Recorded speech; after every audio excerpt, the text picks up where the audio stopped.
ए लड़की। अरे क्या हुआ बेटा? अरे पापा, इस लड़की ने मेरा फोन छीना है। अरे बेटा कैसी बातें कर रहा है? उसके एक हाथ तो वैसे ही फ्रैक्चर है और देख बेटा लंगड़ा के चल रही है, तो वो कैसे उसमें वैसा की पकड़ी हुई है? अरे पापा, पर ये मेरे बगल से जैसी निकली है, मेरा फोन हाथ में से गायब हो गया और झटका भी लगा था। इसके अलावा कोई और तो है नहीं यहाँ पे। अरे मेरा फोन कहाँ गया? आप क्या बोल रहे हो? मुझे कुछ भी समझ में नहीं आ रहा। मैं आपका फोन क्यों ही चुराऊंगी? आपके पापा बिल्कुल ठीक बोल रहे हैं। मेरा एक हाथ जो कि टूटा हुआ है और एक हाथ में वैसा है। अगर मैं आपका फोन चुराऊंगी तो मैं तो लड़खड़ा के गिर जाऊंगी ना।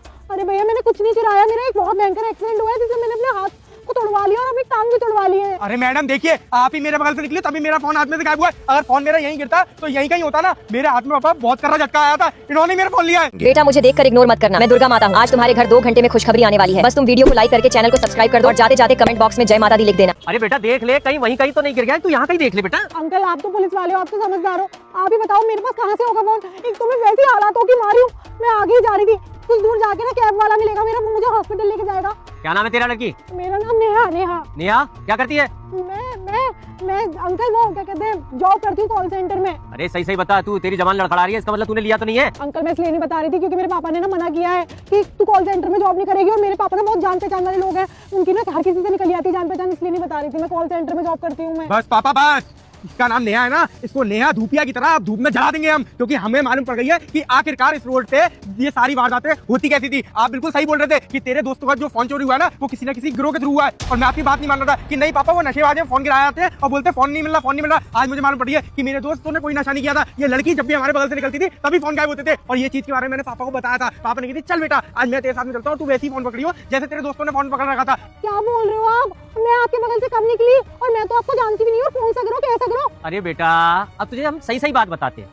हमें पता था कि इस क्षेत्र में कोई एक लड़की है जो भेष बना के कभी हाथ टूटा, कभी पैर टूटा, कभी बैग लेके, कभी अपाहिज बन के और लड़कों के या लड़कियों के मोबाइल गायब कर देती है। नहीं अंकल, वो कोई और होगी, मैं नहीं हूँ वो। पापा आप अपनी कांस्टेबल को फोन करके जो हट्टी कट्टी है ना उन्हें बुलाओ, वो इसके तीनों हाथ बाहर निकलवाएंगी। ये देख अब तेरा पैर सही हो गया ना। अरे देख ये नहीं, ये वाला पैर अभी लंगड़ा के चल रही थी, अब ये वाला हो गया। अब सही सही बता दे कि फोन कहाँ है? अरे तीसरे हाथ में देख देख देख देख देख। हाँ मैंने ना जब तुम फोन चला रही थी मेरे हाथों में से सब कुछ देख लिया था। और पीछे देख रही हो, पीछे पेड़ पे ना पापा ने सीसीटीवी कैमरा भी फिट करा दिया था, जिसमें इस पूरे एरिया की सीसीटीवी फुटेज आ रही है। अब तुम देखती जाओ, जितने भी लोगों के तुमने महंगे महंगे फोन गायब किए ना, सबके पैसे देने पड़ेंगे तुम्हें। भैया मुझे माफ कर दो भैया, मेरे से गलती हो गई भैया। कोई बात नहीं, गलती हो जाती है। अब सही सही बता तेरा क्या क्या ये हाथ बात सब सही है? हटा के देखा फटाफट, वैसा क्या हटा? मैं आपको सारी बात बताती हूँ सर। वो क्या है ना, हम लोग का एक गैंग है, वो हम जैसी लड़कियों को ना इसी तरीके से फेक हाथ तोड़कर ऐसे बना देते हैं। और उसके बाद में हम लोग ना आते जाते लोगों का किसी का वॉलेट, किसी का बैग या फिर किसी का फोन चोरी कर लेते हैं। चिंता मत कर बेटा, अब ये सब थाने में चल के बताना और ये भी बताना कि कौन कौन इस ग्रुप से जुड़ा हुआ है।